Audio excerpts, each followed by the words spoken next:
Okay, guys, this is Statsational back with you, and today we're going to talk about picking a bracket and how to do that. Where most people go wrong is they look at who they think is going to win as if they know something that nobody else knows. All right? The one thing about gambling is you have to get in your head that you actually don't really know anything. The great sports handicappers are not trying to pick the winners. They're looking for value. They're looking where the line is off, where they could possibly get an advantage. You've heard of guys called advantage players, where they will basically bet on anything they feel they have an advantage on. That's what you're looking to do if you're a sharp bettor. And when you play these bracket pools, we're not trying to pick who's going to win. We're more trying to pick where do we have the advantage over the field and which team gives us that advantage. So when we look for the advantages, we want to look at a couple of things. There's a bunch of models out there. The one I particularly like is 538, Nate Silver's website.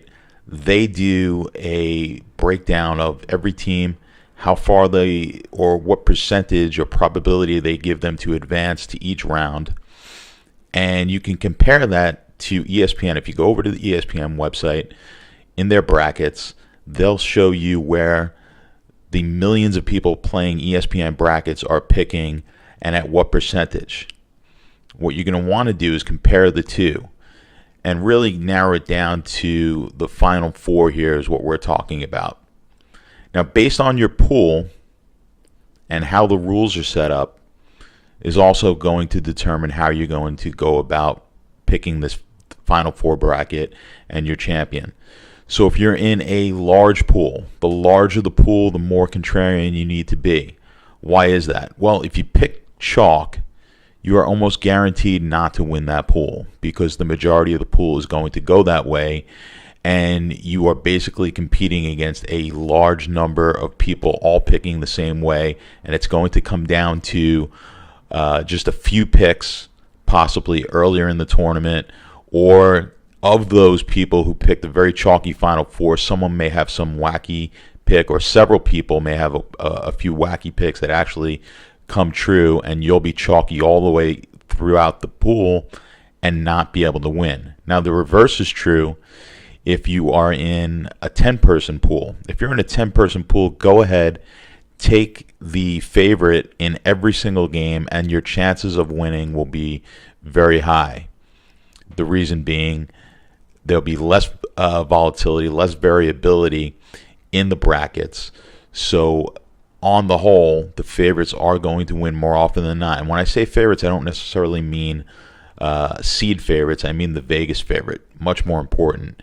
When you watch the games on TV and they go crazy about an upset, some 12 seed beats a 5 seed and it was a 2-point spread, not that huge an upset. Sometimes those 12 seeds are actually favored in the game. But what I'm talking about is checking the Vegas odds, checking the lines, and then taking the favorites all the way through, only if you have an extremely small bracket or extremely small number of people in your brackets. If you're dealing with a large bracket, 50 to 100, 200 people, and so on, that's where you need to differentiate yourself. Now, I'm not saying you can't take a chalk team or favorite as your champion, but you need to look at where you're going to be relative to the market. So I play a lot of DFS, and this is what we actually do on a player-by-player basis, is we're looking for approximately how much is that player going to be owned? Is that player worth that price or worth that ownership at the price that they're giving? And do we think if we do think that that player is undervalued even at a very high ownership, then we go ahead and play that player. Or if we're putting in multiple lineups, we're going to overweight that player. Or conversely, we'll go underweight that player if we feel that the market is overvaluing this particular situation. So we could go over, we can go under, or we could actually go at the market. And we're going to do the same thing here with the brackets. So if we look at a comparison, if you look at the chart, you can see where we have some teams that are being way overvalued as to where they are on the model. So Virginia is a perfect example here. 12%, 11%, and 8% overvalued on ESPN's brackets. So that means in your pool, if you have 100 people, there's a good chance they're going to come close to the distribution that we see on ESPN, and you're going to have more people taking Virginia than they're actually worth.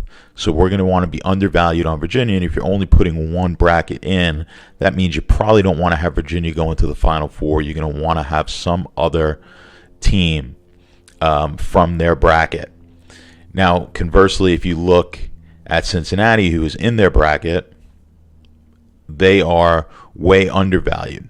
14% to get to the 4, the 10% differential championship game, and a 5% differential on the win. And you could go through this chart here and look at the teams where they are overvalued and undervalued.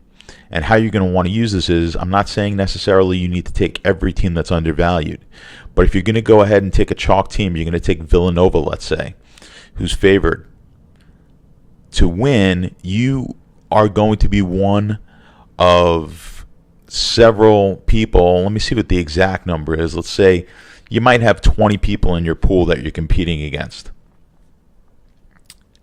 And generally, you will need to pick the winner in order to win your pool. If you're picking Villanova and they win, you still have to be one of those 20 people. You have to beat one. You have to beat all 20 of those people in order to win your pool, right?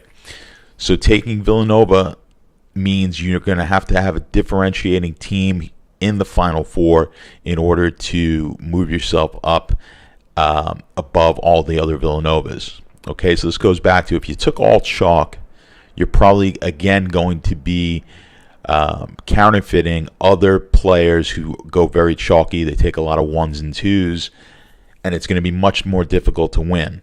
So we're looking for a team that has a very good possibility of getting to the Final Four, according to the models at least, like a Cincinnati. But if you want to throw Cincinnati out because of the prior article I did, you could take a look at Gonzaga. Now, Gonzaga's a 4 seed. You're getting a 10% differential. Very few people are going to have the combination of Villanova champion, Gonzaga in the Final Four. So that's a combination you may want to look at when picking your brackets, where if Villanova wins it all and Gonzaga makes it deep in the tournament, there's a high likelihood you're going to win. It's these small little edges that are going to bring you from just being another one of the participants in the pool to an advantage player. So that's really kind of the basics here that I wanted to go over with you guys. Think about this. Look at the chart that I'm giving you here. Also, go on ESPN if you want to look at the earlier rounds and also look for some value there to help differentiate yourself. If you are going to go out with a different team like a Cincinnati to win it all or a Gonzaga to win it all, the reverse is true. I'm going to want you to go much more chalky on the Final Four. If you go with a Gonzaga, then I'm going to want more 1s and 2s that everyone's going to have, because you're going to want to duplicate what everyone else has, because you are differentiating yourself in the final. Plus, Gonzaga as a 4 seed, if you have a weighted tournament, if you're weighting it based on the seed, some pools do a seed multiplied by the round or a specific point value per the round. I know the one that I'm in weights the final game as 32 points, and you multiply it by the seed. Having a Gonzaga win it all, and they do win it all, is guaranteed to get you in the money, and you will only be competing against the other Gonzagas, and there may only be 3, 4, 5 Gonzagas in the entire pool. So you're going to want to have the chalkier picks. It goes back to the same way when you were picking 10 against 10 people, where you went very chalky. If you take Gonzaga, now you only have to beat 4 or 5 people. You want your other picks to be very chalky. You don't want to take a ton of upsets. to get to that Final Four or in the 8. You know, you might want to take a few upsets in that first round to try to get yourself some points. And again, what I said, go back and look at the lines. Sometimes you'll get an 11 seed that's favored over the 6, or the 12 favored over the 5, or the line is so close that it's worth the extra points that you get from that 11, 12, and 13 seed to take a shot with them early on. Those points early on in the tournament can help you be the best Villanova or the best Gonzaga, whichever team that you take to win it all. So use some of these tips and hints, and I'm going to try to get back to you guys tomorrow with one more video before we get into the excitement of the tournament on Thursday.